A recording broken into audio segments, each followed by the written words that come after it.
Itinaas na ang red alert status sa lalawigan ng La Union bilang paghahandayan sa pagtama ng bagyong Pipito.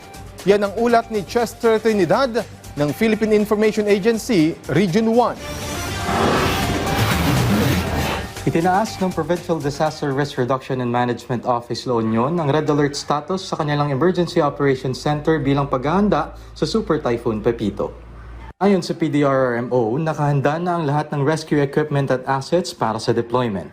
Ang 16 rescue teams ay naka-standby at nahahati sa mga tungkulin tulad ng emergency medical services, search, rescue and retrieval, surveillance, 911 emergency telecommunications at incident management teams. Nagbabala ang pag-asa ng storm surge na may taas na mahigit 3 metro na posibleng makaapekto sa baybayin ng Agoo, Aringay, Bacnotan, Balawan, Bangar, Bawang, Caba, City of San Fernando, Luna at San Juan.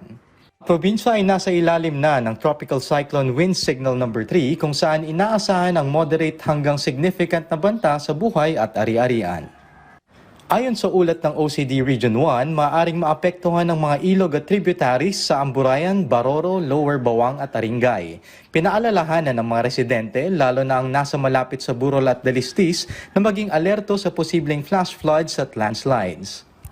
Samantala, iniulat ng DSWD Field Office 1 na mahigit 144,000 family food packs at non-food items na ang naipamahagi sa rehiyon, kabilang na sa La Union bilang bahagi ng kanilang tulong mula sa epekto ng Bagyong Christine hanggang sa kasalukuyan. Muli yan po ang ulat ni Chester Trinidad ng Philippine Information Agency, Region 1. Maraming salamat, Chester.